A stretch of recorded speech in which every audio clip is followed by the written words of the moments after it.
All right, welcome to News of the Money World, everyone. Thank you for joining us tonight.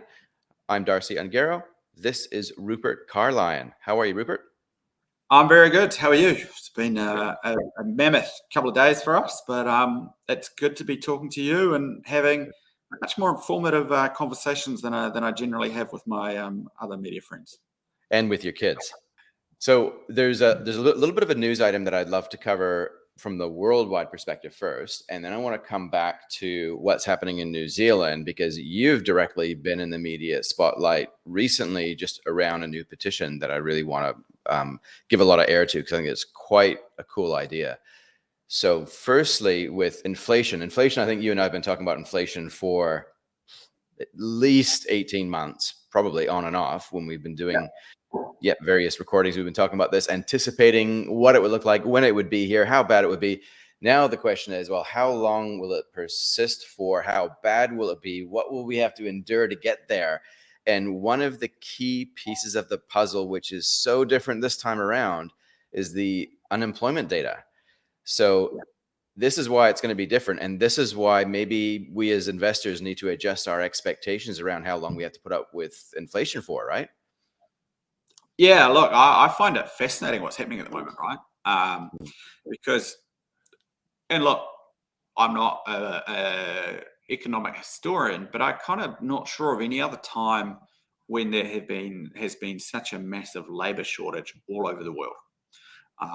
And I find that really interesting. Started to have a look at some of that. And what's actually really interesting about what's happening is in many, many countries at the moment, we've seen a reduction in the workforce participation rates. And that's a really fancy way of saying the number of people working as a percentage of the population. In Europe, this has been happening for a while because they've got an aging population. And they don't have enough new children to be replacing all of those older workers. But actually, in the US, you started to see that over COVID as well. And you've started to see two things happen. You've got people that had been thinking about retiring for a while. COVID kind of accelerated that trend. And so a lot of people that were on the fence, they might have done another 3 or 4 years work, just gone, you know what, I've had enough, I'm done, I don't need to be working. And then the other thing that seems to be happening is you're starting to see a bit of a rebalancing of priorities. And it's probably a dangerous thing for me to say. I'm pretty old fashioned. I get frustrated at people when they don't want to kind of work as not their number one priority, and that's what they do in life, particularly if they're working for me. But I think what we're starting to see is more and more people are reprioritizing.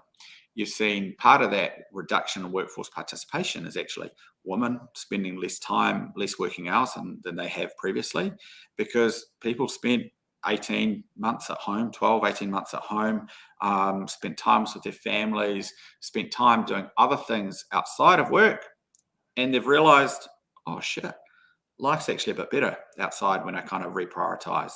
And so that's kind of the second reason why we're starting to see reductions in some of this workforce participation.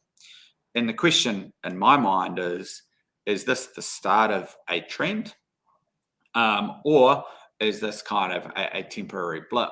And increasingly, from a lot of the reading that I'm seeing, this is actually the kind of a continuation of a trend, admittedly with a blip down that's probably accelerated it.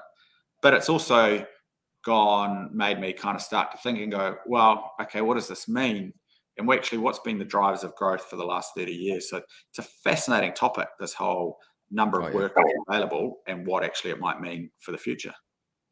Absolutely. Like I wasn't that long ago, maybe, I don't know, maybe 1 to 2 years ago, or maybe a little bit more than that actually, where the conversation was with technology coming in thick and fast, we're all going to be made redundant and we've got nothing to do. And there was anxiety around that. And now it's flipped on the other side of that. Is that just one of the many, I guess, unintended consequences that can happen when you start to do things on a global scale, like basically shut down the whole planet? Like that's going to have some side effects, right? Oh, look, the reprioritization is a pretty clear side effect. But I also think the big thing that we don't often talk about is that one of the key drivers of economic growth over the last 30, 40 years has been the massive reduction in labour costs. And that's been driven by improvements to technology, like you talk about. That's been driven by strong immigration in a number of developed markets, New Zealand, for example, the US, Europe, strong immigration into those markets, but also offshoring. So we've offshored a huge amount of manufacturing and low-wage jobs into Asia, where they have significantly lower costs. And I think those days are over, to be blunt. We're about to move in the next 20 years. We're moving to a world where actually we'll go from very strong population growth to the global population will start to decline. I think the numbers are kind of range between 2040 to 2050. You've got a country like China, where they're expecting their population to drop from kind of 1.4 billion to a billion, so 400 million less people over the next 40 to 50 years, at the same time as it's going to be an aging population and an aging worker growth. And so I kind of go, hold on a sec. This means that this age of very, very low labor costs, which has driven the economy, might actually be coming to an end. And so as much as we've been talking about technology replacing people and technology making things far more efficient, I would argue fundamentally it's actually been lower wages which have made things more efficient versus technology in a number of areas. And so I'll give a good example of this. Here in New Zealand, printing vines has got a third cheaper than where it was kind of 10, 15 years ago on a per vine basis. And that's largely because of imported labour and the RSE worker schemes, which I'm not criticising because they do an amazing job for the workers and the vineyard owners, but that's just a good example of where we've been able to tap into a low-cost labour source to kind of fuel a really important industry here in New Zealand. Okay. So just to unpack that a little bit, just thinking about some of the trends that have unfolded. So I'm going right back to the 70s, where both my parents worked when I was born in the mid 70s. That was probably unusual from the previous decade. So there was more labor coming online, more of something brings the price down. So labor costs were low. We probably would have observed, depending on where we've grown up in the world as well, that immigration was turned on quite a bit. And so instead of actually just growing our own population, we just open up the doors and let people come in, because those are actual little economic units that can bolster activity pretty well. Like, I know those aren't the only factors that have lowered the cost. Obviously, there's the outsourcing of jobs and all that sort of stuff in the worldwide economy. Are we slightly underestimating the impact of technology still, though? Like, I know that working from home has been an excuse for some people to check out. Yeah. But if we can now work everywhere, surely that will reduce or that will increase productivity, right? To offset the labor supplies. There's got to be some silver lining here, surely. Oh, massive, right? But and don't get me wrong, technology makes a massive difference, right? A good example is there's a company I was speaking to a couple of weeks ago. They use technology to run an accounting team with 2 people, whereas 15 years ago they had 15 people running that same accounting agency. And so, when it goes to manufacturing, there has been a huge amount of technology already go through. So don't get me wrong, that is there. I guess the question then is, but what next, right? Because it's a lot of those, still a huge portion of the economy, and I'd argue the New Zealand economy in particular, but globally manufacturing basis, still rely on labour. And fundamentally, labour makes up such a massive part of the overall cost base that unless we can keep that low, it's going to be impossible to get inflation under control, in my view, at least anyway. And it doesn't help that as a country, and probably in New Zealand, it's not unique here, we are not willing to have these hard conversations about what does the long term look like. And so that's why we kind of go, and as a business owner, which you are, which I am, we always want to take what's the easy kind of short to medium term option for me. And that means low labor costs, rather than investing in technology, heavy machinery in the manufacturing space or in the agricultural space, or whatever it is that allows us to operate without those labor costs, because fundamentally the business case up until now hasn't stacked up. I think that we're now at a paradigm where that business case probably will stack up in this new labor shortage world that we are going to go in. But you can't make that change immediately because those investments take time. Exactly. And that's the thing, which I think is relevant for us now. If we look at this through the lens of an investor and we're looking at the returns that we're getting, but then we're also looking at the inflation that we have to deduct from those returns to figure out how well we're actually doing. What's the story here, or what's the punchline with the labor shortage? The fact that, hey, inflation is probably going to be here for longer, right? Yeah. And look, I wasn't around in the 70s, but I don't think I've never seen a period where we've had such low global unemployment around everywhere, right? Even in 2008, there are always pockets of the world with massive numbers of employees that could be filled up and put places. But because we have a global labour shortage, simply opening up the immigration settings in New Zealand, I don't think will change a huge amount. And so, yeah, so to my mind, inflation is probably here for a lot longer than we kind of think, because it's going to take us a while to figure out this transition to a higher wage and a higher labour economy. And point two, from a business perspective, businesses that rely on labour and have kind of, it's people doing most of the work, I think are going to struggle because they're going to struggle to find that labour. And when they do find it, it's going to be way more expensive than it previously was. Yeah. And that ultimately pushes up prices. And there we go. So maybe that will indirectly, if that wage price spiral really takes root, but hopefully doesn't get out of control, maybe that will create the incentive required to restore balance, right? Where maybe it will suck and entice that currently dormant workforce sitting on the sidelines, maybe pull out those retirees, maybe that stay-at-home parent who is actually really enjoying spending time with their kids. Sorry, kids. Pull them back into the workforce. That, yeah, maybe there could be an equilibrium here. Do you think? Oh, definitely. And look, it will happen. And I think that's the argument for a lot of economists at the moment is, hold on a sec, when you're kind of going, so someone was talking to me, they run a distribution centre today at the moment. The lowest kind of hourly wage that they're paying at the moment is $30 per hour. I'm sure that's enticing a hell of a lot of people into the workforce. If that goes up to 35 next year, or 33, 34, that's going to entice more and more. And fundamentally, economics is all about supply and demand. And as the wages go up, the opportunity cost of not working becomes significantly greater. And that means that people make slightly different decisions. Absolutely. I just can't wait for my kids to grow up a little bit more. As soon as they're of legal age, they're worth $30 an hour, man. I'm sending them off to work right go and that's where I kind of, a lot of my thinking has come from, right? Where I go, professional services, the wages in the professional service firms are not materially different, but at the junior levels, are not materially different last year or 2 years ago to when I graduated almost 20 years ago. And I think that's the bit that we're about to see unwind. And so fundamentally, I think it's a good thing, right? One of the things, and from an economics perspective, look, it's going to be really painful for a significant portion of the population.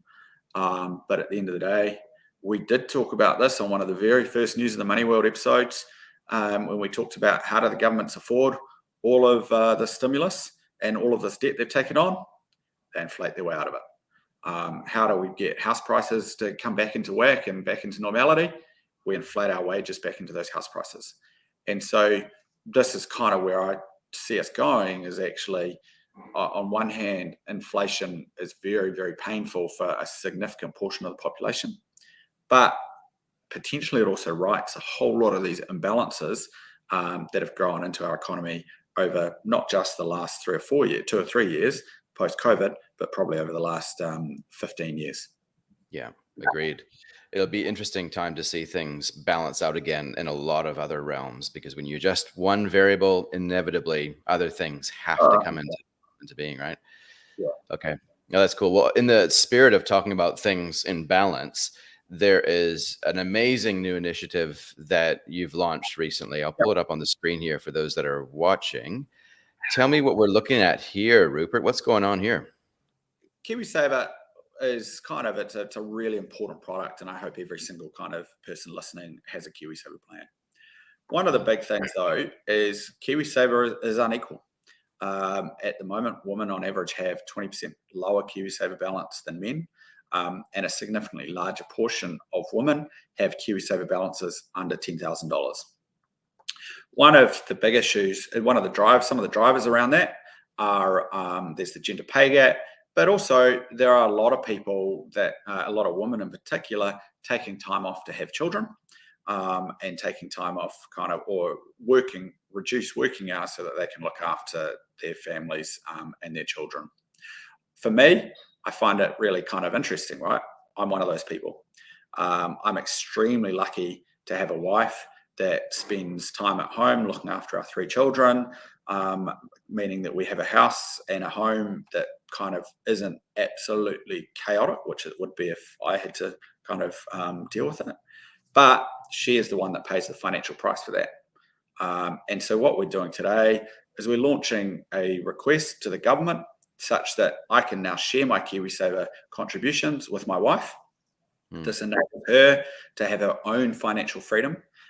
She can take control of her own kind of KiwiSaver, and enable her to make the decisions that make sense for her, rather than coming to have to ask me for money or ask me for things like that. So this is all about creating equality in marriage, equality in partnerships, and giving partners the equal financial the ability to make the same financial choices they want to. Okay. I have a few questions around this. I understand briefly now that you've explained it, and this is brand new to me. I understand kind of what you're saying here, and I'm in a situation not too dissimilar to what you were just describing before, and I've just been making contributions on behalf of my partner at home to do that. But what we're talking about here is something that gives you the option of redirecting your contributions not just to your own scheme, but if you have a significant other, you can actually direct it from IRD directly. Is that right? Exactly. And so the idea would be I get paid on a weekly basis or a fortnightly basis. As part of that, I have my KiwiSaver contributions, I have my employer contributions. And moving forward, I would like some of those to come into my KiwiSaver account and some of those to go into my wife's KiwiSaver account as well. And some of the reasons for this are, look, it's about financial freedom, financial ability to make their own financial decisions. And I mean, I'll be honest, being a KiwiSaver manager is actually a really humbling kind of experience, right? Not only do people trust us with their retirement savings, and trust us to make sure that we're going to kind of deliver a great retirement for them, but there are a lot of other things that people use their KiwiSavers for. We've had hardship requests from women in need who really needed that money to get out of difficult situations, or needed that money to get themselves to claim what is rightfully theirs as well when they're leaving marriages, etc. And so for me, the women that have made those financial hardship claims with us, their lives have been immeasurably better because they have had KiwiSaver. They've had the freedom to make the choices around what's best for those lives, for their lives. And I want to make sure that every woman has the opportunity to do that. Okay. Presumably there's a few steps involved. Will it be hard to implement? Do you see the government as being welcoming to this idea? Look, implementation, I don't think it should be that hard. In an Nirvana, it's done through the IRD. If not, it can be done at the scheme level, which is what happens in Australia. So there are different ways of doing it, and therefore we can make it work, right? I mean, if both partners have to be part of the same scheme, not ideal. But look, that's a really easy model to implement. So I don't think we should be letting barriers to implementation kind of stop this at all, because I think it can be done in an easy way. In terms of government reaction, look, I would really, really hope this government gets in behind us and supports us on this. at the end of the day, this is a government that's focused on kind of looking after people in kind of the lower socioeconomic groups, making sure kind of we talk about a well-being budget, we talk about reducing inequality, and fundamentally, this ticks every single one of those boxes. And so therefore, I would hope that this is right up government policy. So you mentioned before, I'm just getting into the mechanics, and I know this is just a proposal. This isn't something that is happening. This isn't a change that is happening, but this is a really good idea, and hopefully it will get adopted. But if I was with the same provider that my wife was, then yes, that provider could actually facilitate that split, no problem. But it would be so much better at the IRD level, wouldn't it? Because then the money's going there anyway before it hits the providers. And then therefore you've got choice, because you shouldn't actually necessarily always be with the same provider. You should be making an individual choice around which provider you want to be with, right? Oh, 100%. So I 100% agree with you that that would be the optimal way of making this work and the optimal way of it happening. But hey, IRD don't always have the most flexible systems and the ability to do it. If they can do it, though, it gets us into a second conversation, which I think we should come back to another day. But imagine if we were taxed at the household level, because fundamentally, the financial decisions that me and my wife make are about us as a household.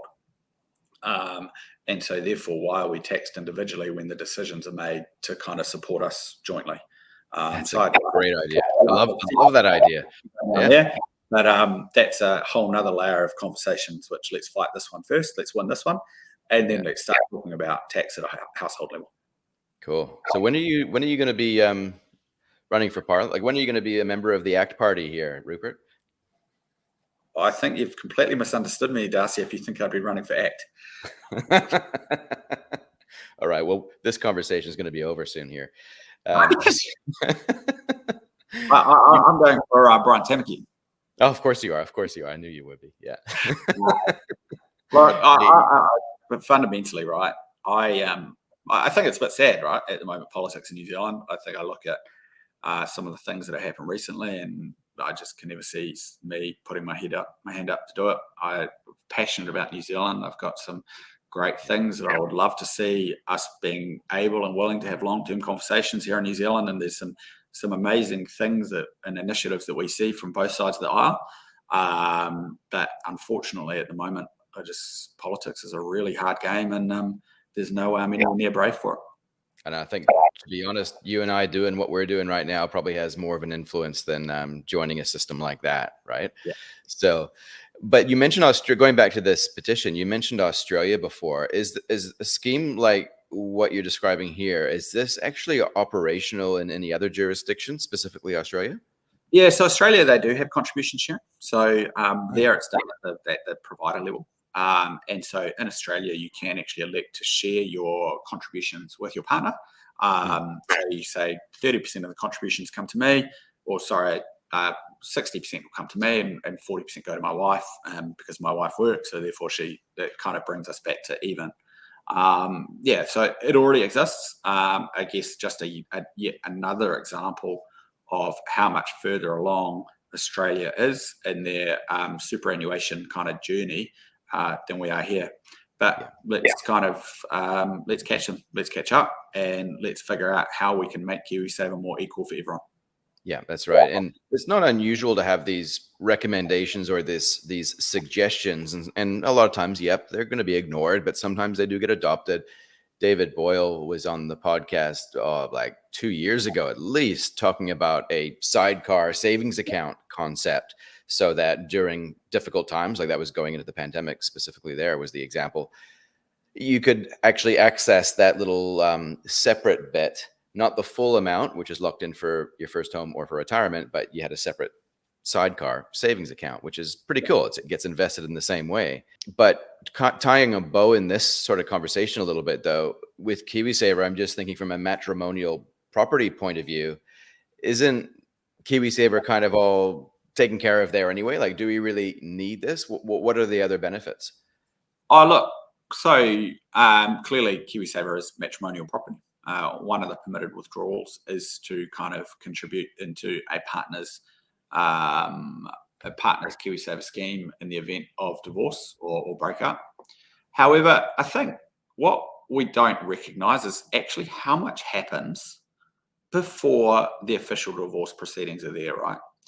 If you don't have the money, you can have finances, and money is often used as a way to control people. And people don't have the confidence to make the decisions they want because they don't have access to the money, to be blunt. And so, whether it be the person that is too scared to leave their partner because they don't know how to go through a legal fight and kind of get what's rightfully theirs in a divorce proceeding, all the way through to the person that that stays and is kind of happy in their relationship, but has a pretty ugly financial situation because they need to go and ask for money each and every time they need stuff. This is, to me, this is all about empowerment, and this is about empowering people. And fundamentally, this is both men and women to take control of their own kind of partnerships, of their own finances. One of the big things, right? We call it a gender parity project and gender equality, but at the end of the day, the family unit is changing, right? More and more, it's men staying at home, it's men taking time off with their children, and so this will kind of support men and women in any different type of family unit where one person earns less or one person is taking time out of the workforce. Yeah, totally agree. And I think it's one of those things. It's not like you need to mandate and create a rule for every single thing that we do in our private lives. Like, it should be up to us ultimately, but there are some areas that tip into the realms of we need to set the rules, right? So it's like I pull out from the workforce, my partner is working full time. Well, unless we've had the conversation and we've actively decided that she would contribute towards my plan while I'm not working, then I'm missing out. And a lot of times that probably does happen because people aren't being mischievous in any way. They're just not thinking to have that conversation, right? Exactly. And that's what this does, right? It's part of, look, let's normalize money conversations in the household and let's kind of take it one step further. Yeah, that's great. Before we move on, any other things that you want to say about that, Rupert? Look, we would love help and support from every single one of our listeners. We think we're passionate about this, or I'm passionate about this. I think this is a really important project that we would love to get through. We will only get this through if we get people supporting us, and if we get people signing the petition and going through. So please, if you can visit the website, KiwiSaver.co.nz, sign the petition so that we can then go present it to Parliament and get this done. Yeah, agreed. And I'll put the links in the show notes for the audio listeners. There's going to be 2 links in there. One of them is for that petition, and then the other one is for this really amazeballs event that we have happening tomorrow night in Auckland. What's that? We're sold out. Oh my goodness. We're gonna have to do this again. Okay, so we've sold this out, but we've sold this one out. Oh, man. Okay. Well, here it is. You missed out. Now, next time, remember, you got to sign up quick. All right. Well, forget all of that. No. What we will do is because we've had a lot of requests for people from to see videos of the event, and so look, we will do a video, and then we'll get that up on the Everyday Investor YouTube channel, so that you can kind of listen in and let us know what you think. But yeah, it's been good. Wow, that's awesome that we actually got rid of all those tickets. So should we put it down to our good looks and charm? Good looks, charm, no. Charm, no. Okay. Well, I'll take the charm. You take the good looks. Charm, no. Good looks, yes. Okay, there we go. All right. Well, that's awesome. Thank you for your time tonight, Rupert, and look forward to catching up with you next week. Have a good week. Thanks, Darcy. All right. See ya.